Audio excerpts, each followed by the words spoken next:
Hi students, welcome all to our next topic in chapter 4, 12th class. The next topic is moving coil galvanometer. In short, we can write it as MCG, moving coil galvanometer. क्या होता है? It is the device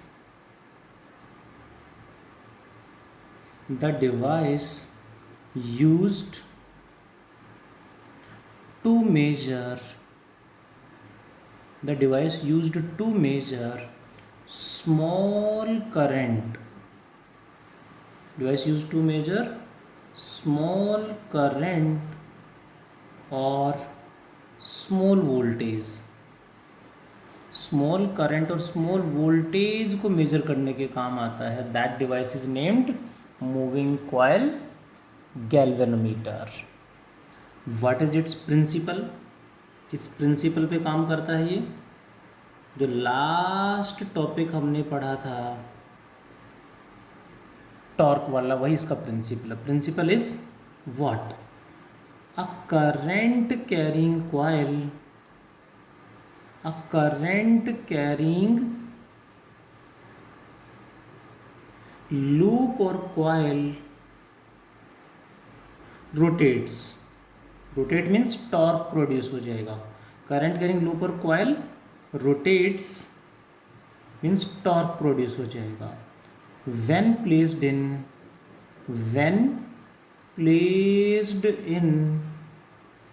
external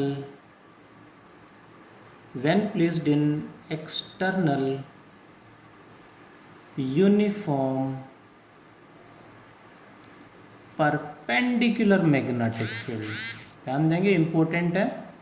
external uniform perpendicular magnetic field. जैसे perpendicular magnetic field में किसी भी coil को रखेंगे, coil में टॉर्क प्रोड्यूस हो जाएगा, यानी कॉइल रोटेट कर जाएगी. कैसे, वो भी समझेंगे. What is its construction? Construction को ध्यान से समझेंगे. डायग्राम भी कंस्ट्रक्शन में ही ड्रॉ करेंगे. कंस्ट्रक्शन क्या होगी समझते हैं जरा. First point, it has a rectangular metallic frame. ध्यान देंगे, it has a rectangular metallic frame freely suspended by a phosphor bronze wire. Freely suspended by phosphor bronze wire. Rectangular metallic frame freely suspended by phosphor bronze wire like this. And a metallic spring is attached at its bottom. Very fine spring यहाँ पे bottom पे attach कर देंगे. This is known as metallic spring. है very fine spring it is. So इसे कह देते हैं hair spring. hair spring कह देते हैं इसको. very fine spring it is. large number of tons यहाँ पे हम इसके ऊपर वाइंड अप करते हैं. देखें ज़रा, उसको भी मेंशन करेंगे अभी आगे. ये क्या बन गई? रेक्टेंगुलर फ्रेम है. Large number of tons of what? Large number of tons of thick insulated metallic wire is wound over the frame. Large insulated thick metallic wire is wound over the frame and connected finally to the spring. spring से connect कर देंगे. Got it? Next point, ये first point में लिखना हमें सारा का सारा कॉइल के बारे में. ये पूरी कॉइल बन गई है. सेकंड पॉइंट में है यहाँ यूनिफॉर्म मैग्नेटिक फील्ड. कॉइल को रोटेट कराना फील्ड में magnetic field. Magnetic poles of concave shape. magnetic poles of concave shape are placed to provide uniform perpendicular radial magnetic field. एक वर्ड मैंने यूज़ किया radial magnetic field. क्या होता है अभी आगे वर्किंग में एक्सप्लेन करूँगा. प्लीज़ ध्यान देंगे. Magnetic poles of concave shape are placed to provide magnetic field. Third point में क्या लिखेंगे, whole setup is placed, whole setup is placed in a non-magnetic, whole setup is placed in a non-magnetic evacuated chamber। पूरे setup को कहाँ रखेंगे, non magnetic evacuated chamber. Non magnetic material का बना होना चाहिए। एवैक्यूएटेड का मतलब है इसके अंदर से एयर को निकाल दिया है, वैक्यूम क्रिएट कर दिया है। चैम्बर यानी box. That is our third point. What is fourth point? Leveling screws are provided at its bottom। इसके बॉटम में लेवलिंग स्क्रूज प्रोवाइड कराते हैं जिनकी हेल्प से, what are these? Levelling screws. Levelling screws का काम क्या है, गैल्वेनोमीटर को लेवल में रखना सो दैट ये कॉइल एग्जैक्ट वर्टिकल रहे, टेढ़ी मेढ़ी ना हो, क्योंकि टेढ़ी हो जाएगी तो पोल से टच कर जाएगी, कोलाइड कर जाएगी। So levelling screws are provided at the bottom of the galvanometer to make the coil vertical. Next point is binding screws. Binding screws are provided to connect the galvanometer in the circuit. इसको current measure करने के use करना है। अब यहाँ current कैसे flow कराएंगे, उसके लिए बाइंडिंग स्क्रूज लगे होते हैं। आपने लैब में देखा होगा गैल्वेनोमीटर के ऊपर 2 स्क्रू लगे होते हैं, one is red coloured, another is black. So wire जो भी जहाँ से भी करंट पास कराना, उन दोनों वायर्स को यहाँ और यहाँ कनेक्ट कर देंगे। इन दोनों का काम क्या है, ये दोनों क्या हैं, बाइंडिंग स्क्रूज हैं। बाइंडिंग स्क्रूज का काम क्या है, binding screws are used to connect the galvanometer in the circuit. जिससे वायर का एक एंड जो था यहाँ से हम इस बाइंडिंग स्क्रू से कनेक्ट कर देंगे, सो दैट करंट यहाँ से आएगा, इसमें से होते हुए स्प्रिंग तक आ गया। स्प्रिंग को एक वायर से कनेक्ट करेंगे, मेटालिक वायर से होते हुए इस तरह से यहाँ से इस बाइंडिंग स्क्रू से कनेक्ट कर देंगे, जिससे करंट यहाँ से होते हुए यहाँ से बाहर चला जाएगा, क्लोज लूप बनेगा, करंट सेटअप हो जाएगा वायर में। Next point, a soft iron block is placed known as soft iron core बोल देते हैं, क्योंकि गैल्वेनोमीटर के बिल्कुल सेंट्रल पार्ट में रखा है, इसलिए बोलेंगे soft iron core. Soft iron core is placed inside the rectangular metallic frame inside the coil, which makes the magnetic field more, which increases the magnetic field and it helps to make the magnetic field more radial। Radial क्या होता है अभी समझाऊंगा मैं, working में explain करेंगे radial का मतलब क्या होता है। नेक्स्ट पॉइंट, जो फॉस्फर ब्रॉन्ज वायर है इसके अंदर यहाँ पे कॉन्केव मिरर अटैच कर देते हैं, इसे M से रिप्रेजेंट करेंगे। A concave mirror is attached with the phosphor bronze wire, it helps in taking the readings। Concave mirror क्या करेगा, रीडिंग्स लेने में हेल्प करेगा। Concave mirror is attached with the phosphor bronze wire which helps in taking the readings, जो reading लेने में help करेगा। Hope you got it. इसमें जैसे करंट पास कराएंगे कॉइल रोटेट करेगी, यहाँ पे पॉइंटर लगा होगा, ऐसे कॉइल रोटेट करेगी तो पॉइंटर घूम जाएगा और इसके यहाँ रीडिंग लगे होंगे, यहाँ से हम देखेंगे तो हम रीडिंग्स नोट कर लेंगे जैसे पॉइंटर रोटेट करेगा। इस तरह से हमें मिलेगा करंट कैसे मेजर करेंगे। That is the construction of the moving coil galvanometer. Let's go to its working. What is its working, जैसे इसको कहीं भी कनेक्ट करेंगे, when current flows across the galvanometer, जैसे करंट फ्लो करेगा, when current flows across galvanometer, को ऐसे लिखेंगे हर जगह symbolically, across galvanometer, what happens, torque produce हो जाएगा। Torque is produced in the coil, कितना टॉर्क प्रोड्यूस होगा वही हमें निकालना है, वही मेन है। Torque is produced in the coil. कितना टॉर्क प्रोड्यूस होगा, लास्ट क्लास में हमने पढ़ा था, formula for torque is either force into perpendicular distance. Please ध्यान देंगे, लास्ट क्लास वाला डेरिवेशन हमें आना चाहिए, उसकी जो वर्किंग थी, वो एक्सप्लेनेशन थी, वो हमें अच्छे से आनी चाहिए, तभी इसको समझ पाएंगे हम। कंस्ट्रक्शन आ गई, principle definition it's okay, but working में जी पूरा डिटेल में हमने पढ़ा था लास्ट क्लास में, वो हमें आता है तभी ये समझ में आएगा। What was the either force in the last topic? That is ILB for one turn into number of turns. So either force is NILB into perpendicular distance. यदि हमें याद हो तो that was B sin alpha, where B is breadth of the coil, small b. अब यहाँ पे poles को ऐसे कॉन्केव शेप क्यों दिए, मैं मेंशन करूँगा और एक्सप्लेन करूँगा। As poles are made concave in shape. Poles are made concave in shape. Concave poles क्यों बनाए हैं? As poles are made concave in shape, does what? Which produces radial magnetic field. अब ये radial magnetic field क्या होता है ये हमें समझना है। क्वेश्चन डायरेक्टली पूरा डेरिवेशन ना आके बोर्ड एग्जाम में पूछ आ चुका है, what is radial magnetic field, what is its significance. Radial field होता क्या है, उसका सिग्निफिकेंस क्या है, ये समझेंगे यहाँ पे। Which produces radial magnetic field,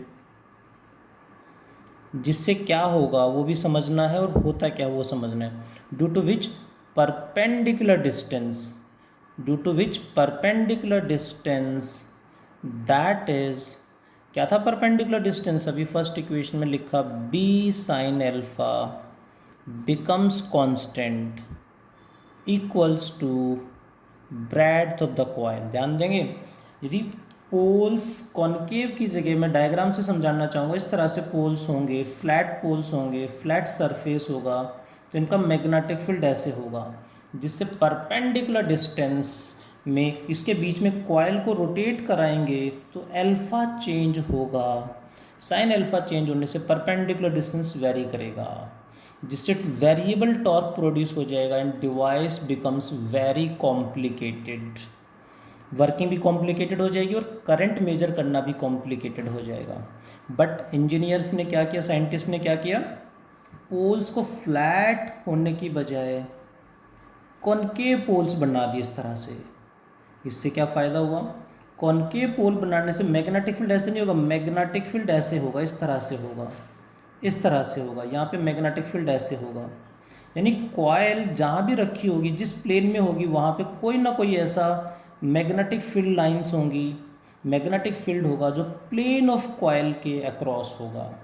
यानी इसकी वजह से प्लेन ऑफ कॉइल हमेशा मैग्नेटिक फील्ड की लाइन पे रहेगा, due to which alpha becomes 90 degree sine 91, perpendicular distance is equals to b constant हो जाएगा, due to which equation first becomes NILB into perpendicular distance b sin alpha becomes small b. Hope you got it. It becomes NIAB, length into breadth is area, capital BHD, यानी constant torque produce हो गया है। क्या produce हो गया, constant torque produce हो गया, जिससे अभी आगे मैं एक्सप्लेन करूँगा दोबारा से कि इससे फ़ायदा क्या हुआ, आसान कैसे हो गया, वो भी आगे वर्किंग में आएगा। Due to which, hope you are getting, if anyone has doubt you can speak, you can ask. Torque becomes NIAB। अब यहाँ पे जो क्वेश्चन पूछा गया था, what is radial magnetic field, magnetic field produced by the magnetic poles of concave shape is along the radial direction and known as radial magnetic field.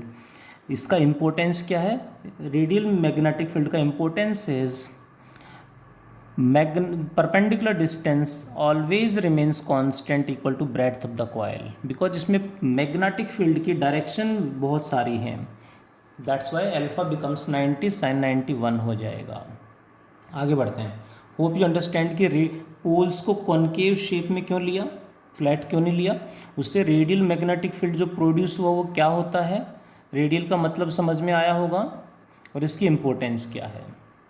जिससे constant torque produce हो गया है। ये टॉर्क क्या करेगा, this constant torque, this torque क्या करेगा, obviously coil को रोटेट कराएगा। Rotate the coil, rotate the coil. जैसे कॉइल रोटेट करेगी, कॉइल रोटेट करेगी and rotate the coil and due to which and phosphor bronze wire जो ऊपर लगी हुई है, and phosphor bronze wire get twisted. तो फॉस्फर ब्रॉन्ज वायर है वो ट्विस्ट कर जाएगी। कैसे समझते हैं, जैसे ही इस कॉइल को ऐसे है, यहाँ पे ऊपर फॉस्फर ब्रॉन्ज वायर लगी हुई है, जैसे कॉइल रोटेट करेगी ऊपर जो वायर है वो ट्विस्ट कर जाएगी। ट्विस्ट का मतलब समझते हैं, जैसे ये फिंगर है, यहाँ को इसको मैं ऐसे ऐसे घुमाऊंगा, वो शायद आप समझ पा रहे हैं, देख पा रहे हैं, इसको मैं ऐसे ऐसे रोटेट कराऊंगा तो इसमें ट्विस्टिंग होगी, इस तरह से ट्विस्टिंग हो जाएगी लाइक दिस। जैसे ये इसको मैं ऐसे करूंगा तो इसमें ट्विस्टिंग हो रही है। Hope you are able to watch. इस तरह से ट्विस्टिंग हो जाएगी इसके अंदर लाइक दिस, ऐसे ट्विस्टिंग हो जाएगी लाइक दिस। ट्विस्टिंग होने से फॉस्फर ब्रॉन्ज वायर में ट्विस्टिंग होने से इसमें रिस्टोरिंग टॉर्क प्रोड्यूस हो जाएगा। This torque rotate the coil and phosphor bronze wire get twisted, due to which, जिससे क्या होगा, due to which restoring torque produce हो जाएगा, due to which restoring torque is produced across phosphor bronze wire. Phosphor bronze wire में restoring torque produce हो जाएगा।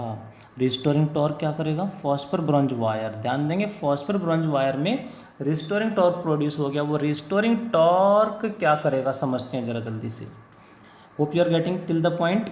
अब restoring torque coil को रोटेट, देखो अप्लाइड टॉर्क रोटेट कराएगा, रिस्टोरिंग टॉर्क रोटेट करने से रोकेगा। रिस्टोरिंग टॉर्क का फॉर्मूला क्या होता है समझते हैं जल्दी से। रिस्टोरिंग टॉर्क टाउ डैश मान लेते हैं, is directly proportional to and opposite to deflection. Directly proportional है और अपोजिट है। डिफ्लेक्शन मतलब जितने एंगल पे ट्विस्ट होगी wire. Tau dash is proportional to minus theta. Proportionality constant we will take small k into theta. What is this small k, जैसे spring में होता था फोर्स कांस्टेंट, ऐसे ही ट्विस्टिंग में हो जाएगा टॉर्क कांस्टेंट। वायर में क्या आ गया, torque constant. Now the point is जैसे जैसे ट्विस्टिंग होगी, जैसे जैसे वायर में ट्विस्टिंग होगी थीटा बढ़ेगा, टॉर्क बढ़ेगा। प्लीज़ ध्यान देंगे, मैं प्रीवियस पेज पे जाऊंगा। ये टॉर्क कांस्टेंट है जो रोटेट करा रहा है, जिससे रेस्टोरिंग टॉर्क प्रोड्यूस हो गया है जो डिफ्लेक्शन बढ़ने से बढ़ता जा रहा है। ये रोटेट कराने से रोकेगा और अप्लाइड टॉर्क रोटेट कराएगा। इन इक्विलिब्रियम का मतलब है कुछ टाइम बाद पॉइंटर रुक जाएगा, कॉइल रुक जाएगी, means applied torque is equals to restoring torque. Applied torque NIAB coil को रोटेट करा रहा था एंड रिस्टोरिंग टॉर्क उसे रोटेट करने से रोक रहा है, that is K theta. Minus sign यहाँ नहीं लेंगे, माइनस साइन का मतलब ये दोनों अपोजिट हैं। सो यहाँ से देखें तो करंट कितना आ गया, K theta by NBA, which can also be written as G into theta. Because theta को छोड़ दें तो ये जो टर्म है K by NBA represented by G known as galvanometer constant. Please ध्यान से सुनेंगे, गैल्वेनोमीटर कांस्टेंट इसे बोलेंगे बिकॉज एक बार कोई गैल्वेनोमीटर मैन्युफैक्चरिंग हो गई, बन गया है, डिज़ाइन कर दिया है, उसके बाद बनने के बाद ये पैरामीटर किसी भी गैल्वेनोमीटर के लिए कांस्टेंट हो जाएंगे, कैपिटल G से रिप्रेजेंट करेंगे, G इंटू थीटा। कांस्टेंट को हटा दें तो क्या हो जाएगा, I proportional to theta. What does it mean? इसका मतलब है जितना ज़्यादा कॉइल डिफ्लेक्ट करेगी उतना ही ज़्यादा करंट पास हो रहा है। Hence a simple linear scale can be used, linear scale can be used to measure current. कैसे, वो भी डायग्राम से एक्सप्लेन करूँगा। Can be used to measure current, to measure current, that is कैसे वो भी समझते हैं। मैं प्रीवियस डायग्राम पे फिर से जाऊंगा, ध्यान से देखेंगे ज़रा। यहाँ पे ये कॉइल है, तो ऐसे मान लेते हैं कॉइल को। यहाँ पे फॉस्फर ब्रॉन्ज वायर है ऐसे, और उसके ऊपर पॉइंटर ऐसे लगा हुआ है। जैसे कॉइल में करंट पास कराएंगे, कॉइल रोटेट करेगी, पॉइंटर घूम जाएगा ऐसे, और इसके सामने यहाँ पे रीडिंग्स होंगे। जिस भी रीडिंग के सामने वो करंट हम मेजर कर लेंगे इधर से। कैसे, देखें ज़रा। जो स्केल होगा जिसको हम देख के रीडिंग लेंगे वो कुछ इस तरह से होगा, लाइक दिस, जिसके ऊपर पॉइंटर लगा होगा। यहाँ पे मार्क्ड होगा पॉइंटर, जो है जहाँ पे डिविजन्स होते हैं इस तरह से 1 2 3 4 5 6 7 8 9 10 लाइक दिस। डिविजन्स मार्क्ड होते हैं पहले स्टडी करके। स्टार्टिंग में पॉइंटर यहाँ पे है, करंट जैसे ही पास कराया पॉइंटर घूम के मान लेते यहाँ आ गया है इस तरह से, यहाँ आके रुक गया। ये टॉर्क क्या करेगा, उसे रोटेट कराएगा। ये टॉर्क क्या करेगा, उसको रोटेट करने से रोकेगा। ये कांस्टेंट है, ये धीरे धीरे बढ़ेगा। एट ए सर्टेन मोमेंट जैसे ये बढ़ते बढ़ते इसके इक्वल हो जाएगा, वहाँ पे जाके पॉइंटर रुक जाएगा। Means both are equal and opposite. उस मोमेंट पे करंट कितना होगा वो रीडिंग वहाँ पे मार्क कर देते हैं, पूरा स्टडी करके। कंपनी जो बनाती है वहाँ इंजीनियर्स पूरा स्टडी करके कितना करंट आ रहा है, कितने डिफ्लेक्शन पे, पूरा स्टडी करके स्केल पे मार्किंग कर देते हैं। Hope you understand about the moving coil galvanometer. अब इसी में मैं एक बार और फिर से प्रीवियस पेज पे जाऊंगा। यदि हमने फ्लैट पोल्स लिए होते, यहाँ से साइन अल्फ़ा को नहीं हटाया होता, तो ये साइन अल्फ़ा यहाँ पे आ जाता, इस फॉर्मूले में साइन अल्फ़ा आ जाता साथ में, which makes the working very complicated. क्योंकि साइन अल्फ़ा आ जाएगा, वो तो वेरिएबल है। सो ऐसे में जैसे जैसे रोटेट करेगा साइन अल्फ़ा वेरी करेगा, तो जो हमारा स्केल है वो भी कॉम्प्लिकेटेड बनाना पड़ता। फिर इक्वली स्पेस्ड डिविजन्स मार्क नहीं होते, कम ज़्यादा डिविजन्स हमें करने पड़ते, यानी काफ़ी कॉम्प्लिकेटेड डिवाइस बन जाता। Hope you understand about the definition, principle, construction and working of moving coil galvanometer. We must understand some more terms. One is current sensitivity. कुछ और टर्म्स हैं जो हमें ध्यान रखनी है, दैट आर करंट सेंसिटिविटी क्या होती है। Current sensitivity is deflection produce divided by current. कितना करंट पास कराने पे कितना डिफ्लेक्शन आ रहा है, theta by I. What is theta by I? यहाँ से देखें तो थीटा बाय आई की वैल्यू हो जाएगी N B A divided by k. One more term there is, that is known as voltage sensitivity. NCERT में इस पे बेस्ड, सेंसिटिविटी पे बेस्ड एक क्वेश्चन भी है जो हमें अटेम्प्ट करना है, स्टडी मटेरियल में भी है obviously. What is voltage sensitivity? Theta by voltage. Theta by voltage is current into resistance. R क्या है यहाँ पे? Resistance. Theta by I is same N B A by K, साथ में आएगा resistance of the coil. This is voltage sensitivity. एक term यहाँ पे और है जो आपके प्रैक्टिकल के सिलेबस में एक्सपेरिमेंट आप करेंगे। प्रैक्टिकल में एक एक्सपेरिमेंट आएगा, find the figure of merit. Figure of merit हमें निकालना होगा। फिगर ऑफ मेरिट पे बेस्ड एक्सपेरिमेंट है, हमें करना है, सिलेबस में इंपॉर्टेंट एक्सपेरिमेंट है, एक दो न्यूमेरिकल भी करने हैं। Figure of merit is 1 by current sensitivity. Current sensitivity का रेसिप्रोकल, इसका रेसिप्रोकल यानी आई बाय थीटा, यानी दिस वन। एक और पॉइंट यहाँ पे ध्यान देंगे कि एक्स्ट्रा फॉर्मूला मैं बताना चाहूँगा, आई जी बाय स्मॉल एन। प्लीज़ इस पॉइंट को समझेंगे, ये सब अब तक पढ़ते आ रहे हैं, ये एक्स्ट्रा टर्म है। वेयर, क्योंकि ये भी हमें ध्यान रखना है न्यूमेरिकल में। What is I G? Maximum current galvanometer can measure known as full scale deflection current. What is IG? Full scale deflection current, यानी जब करंट पास करा तो पूरा डिफ्लेक्शन हो गया, मैक्सिमम डिफ्लेक्शन आ गया, फुल डिफ्लेक्शन करंट या full scale deflection current. What is capital N क्या था यहाँ पे? Total number of turns in the coil. Small N क्या है? स्मॉल एन डिफरेंट है यहाँ पे। Small N in this case is number of divisions on the scale, number of divisions on the scale. यहाँ पे इसमें कितने डिवीजन हैं? Total current by total number of division is also known as figure of merit. Important है ये term, याद रखनी है, इस पे बेस्ड क्वेश्चन भी हैं एंड ये प्रैक्टिकल के सिलेबस में भी आपने लैब में परफॉर्म करना है, फिगर ऑफ मेरिट कैलकुलेट करना है। One more additional point, how sensitivity और we can say current sensitivity can be increased. Current sensitivity of a galvanometer can be increased. कैसे increase करें current sensitivity?